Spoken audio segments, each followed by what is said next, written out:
prosecutors up here on stage because they have made the largest fentanyl bust in our nation's history. And we're very proud to announce today a historic Sinaloa cartel arrest, and it marks the most significant victory in our nation's fight against fentanyl and drug trafficking to date.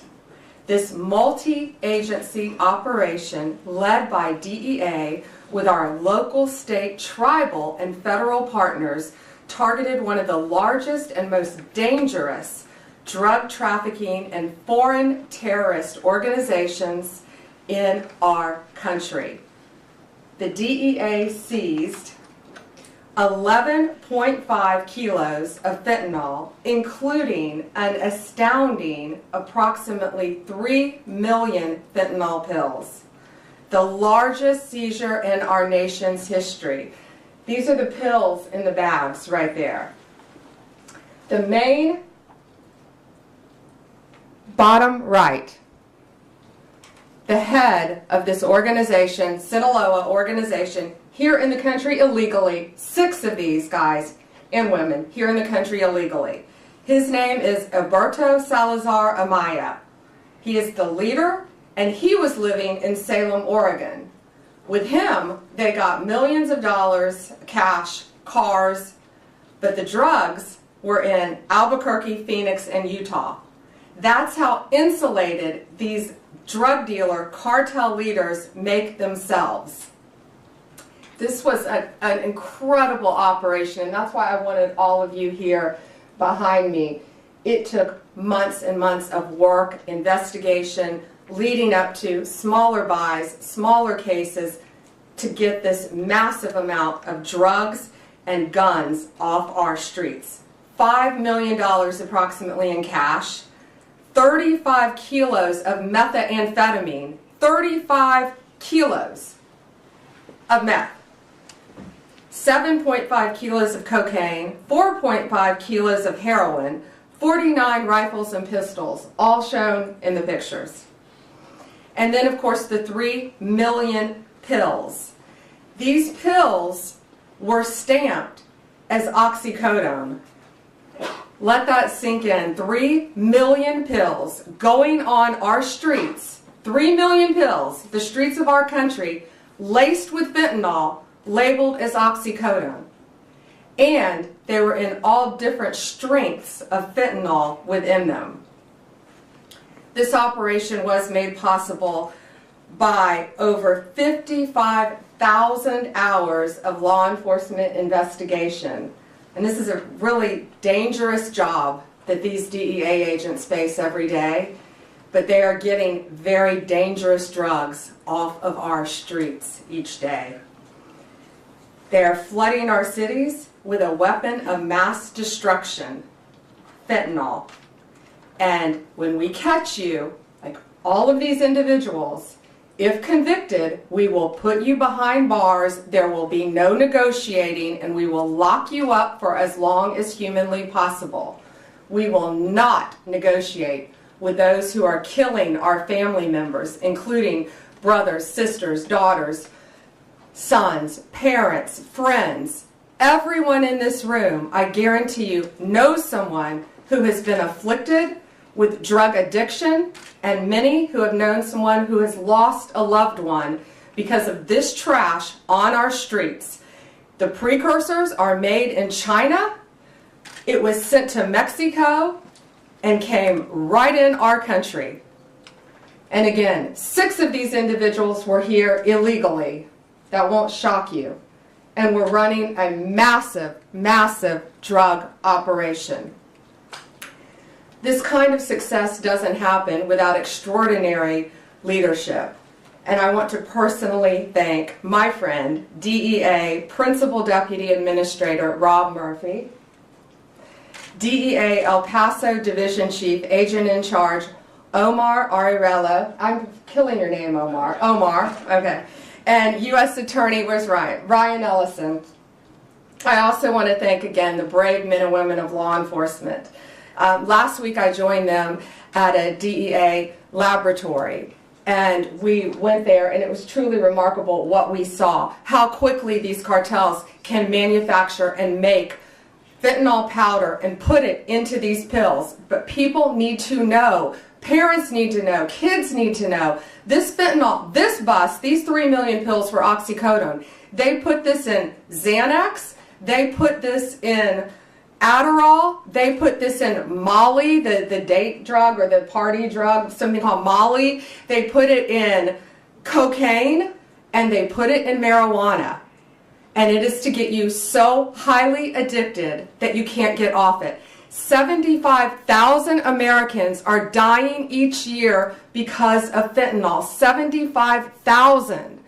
And that's why this is so important today. You've got to spread the word. If you know anyone who is taking any recreational drugs, they need to be extremely careful, because there is a very high likelihood it could be laced with fentanyl. And that's one of the reasons 75,000 Americans are losing their lives each day. It is the #1 cause of death for individuals between 18 and 34 in our country. More seizures are coming, more arrests are coming. I guarantee you that. And these dealers, these sellers, these street-level sellers better look out, because we will not be negotiating with you. We will bring you to justice, and we will not stop until this poison is off of our streets in our country.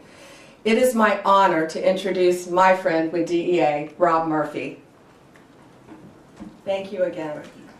Thank you, Attorney General Bondi. Good afternoon. First off, I'd like to take a second and thank the men and women at DEA, along with our partners, U.S. Marshals, the IRS, obviously the U.S. Attorney's Office, who made this 6-month investigation happen. Without their tenacity, there was many obstacles that they faced throughout this investigation. And let me reiterate what the Attorney General Bondi said so well. This was a major drug trafficking organization led by Alberto Salazar Amaya, operating in the United States with no regard at all for the disruption to families, addiction, and ultimately death that was probably caused for the distribution. That nearly $5 million in cash represents poison that was distributed throughout at least 6 states that we were able to identify in this country, and who knows where it went when it was sold to that first level. Obviously a major organization.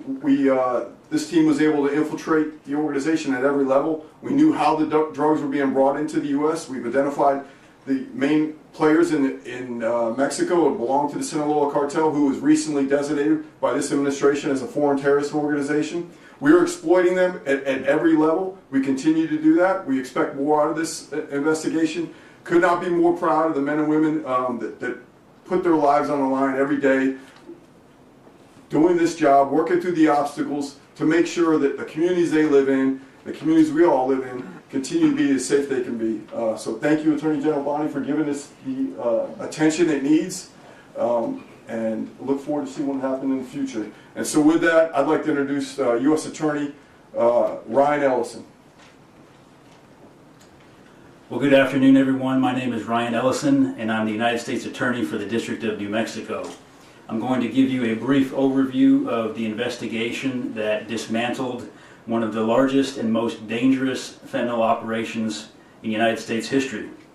This case involved coordinated efforts from federal, state, tribal, and local law enforcement agencies across multiple states. As a result of this ongoing investigation, 16 individuals have been arrested, including the alleged leader, Heriberto Salazar Amaya, an illegal alien from Mexico with 2 prior removals and direct ties to the Mexican cartel. In Albuquerque alone, authorities seized staggering quantities of illegal drugs and assets, including over 2.7 million fentanyl pills, 11.5 kilograms of concentrated fentanyl powder, 7 pounds of methamphetamine, multiple kilograms of heroin and cocaine, 41 firearms, to include ghost guns and weapons modified for automatic fire, more than $600,000 in cash, and numerous luxury vehicles. This sophisticated fentanyl and narcotics distribution network spanned New Mexico, Arizona, Nevada, Oregon, and Utah, and was responsible for distributing lethal narcotics throughout the western United States. The sheer scale and potency of this fentanyl is sobering, with enough lethal doses to kill countless Americans.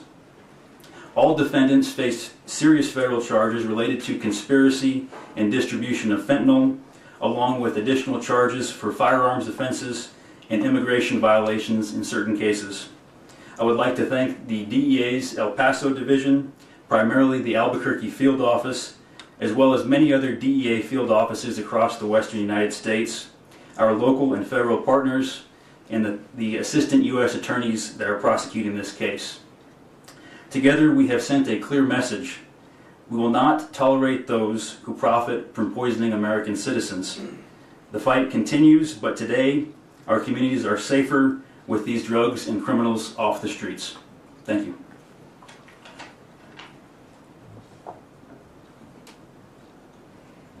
I just want to add one thing. I was briefed before this by all of the agencies together, and the coordination with the AUSAs and DEA and the law enforcement agencies is truly remarkable. Thank you all. And again, be safe out there every day. They're out there risking their lives every day to save us and keep us safe. So thank you all. I think we're going to take a couple questions, but we are going to remain on topic today because we are here for something so serious. And I had wanted to walk out first and let you all hold this. This is how much fentanyl it takes to kill you. So if you want to come up and look at this after in this vial, you're welcome to. It looks like just a few grains of salt. And this is what it takes to kill you. Okay. Just a reminder, we're staying on topic today. Go ahead. Madam Attorney General, I was wondering if you're seeking to deport the 6 illegal aliens who are here, or to charge them first and then seek to deport them. I know there's been a number of high-profile arrests you guys have made where you've made the decision to just go after deportation versus criminal trial. This guy is the leader. He's the #1 guy. And I want them to stay in our prisons as long as possible. I have no desire to send them back to Mexico because they were coming across our border illegally. No longer will they be able to do that. But the amount of drugs, the amount of money, the amount of weapons, most of these individuals, if convicted, will remain in American prisons. Perhaps Alcatraz. Mary Margaret, Daily Wire. Thank you, Attorney General Bondi. Can you give us more information on some of these individuals up there, and can you also share whether you've had any success in getting the Mexican government to help you extradite any of these cartel members? We will be hopefully working with them on one soon. But yes, Mexico has been cooperating in the past. I think we extradited 29 here to our country to face charges. Some of the top cartel members in our nation's history, some of the worst of the worst. And we brought them here. One, in fact, is at the Kiki Camareno, right? The one, I can't think of his name. He killed Raphael, yeah. He killed Kiki Camareno, a DEA agent in the 80s.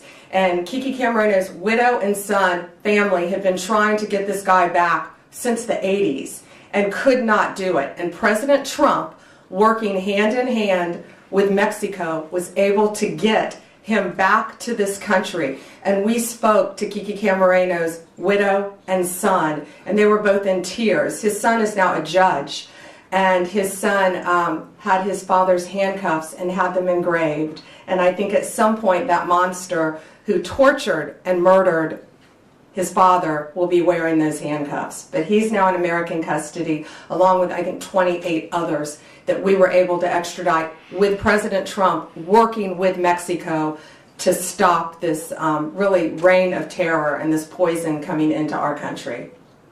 I think we have time for one more. Jake?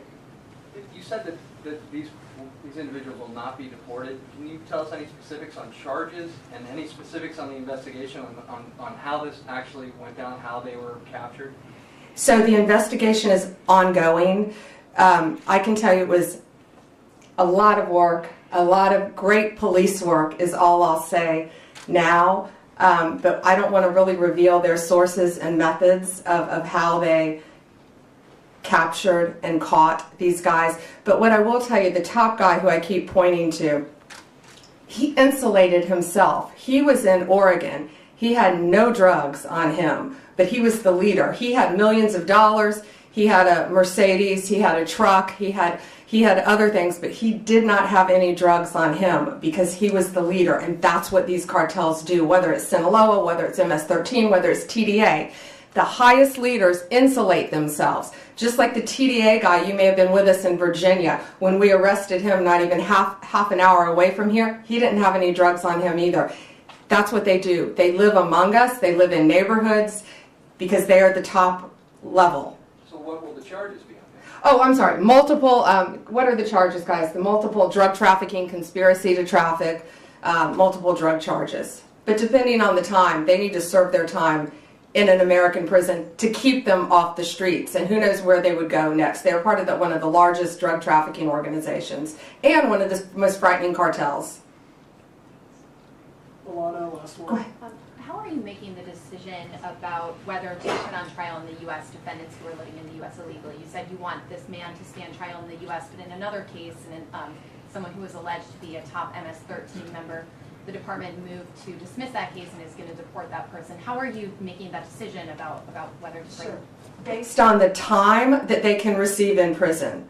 If these people are all facing substantial charges, maybe that might change down the road, and they all are innocent until proven guilty, if convicted though, they're facing a substantial amount of time in prison. And there's a very big risk, we all know, releasing someone, especially to Mexico.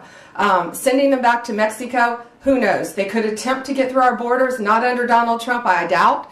But they're also part of a major drug trafficking ring in Mexico. So sending them back to Mexico to continue on with their drug business isn't going to happen under this administration. Thank you guys so much. Thank you all. And if you want to see this, Alana, you may have seen this before, but if you all want to see this, it really puts it in perspective how deadly this stuff is. And that's what I wanted you all to see. Thank you all.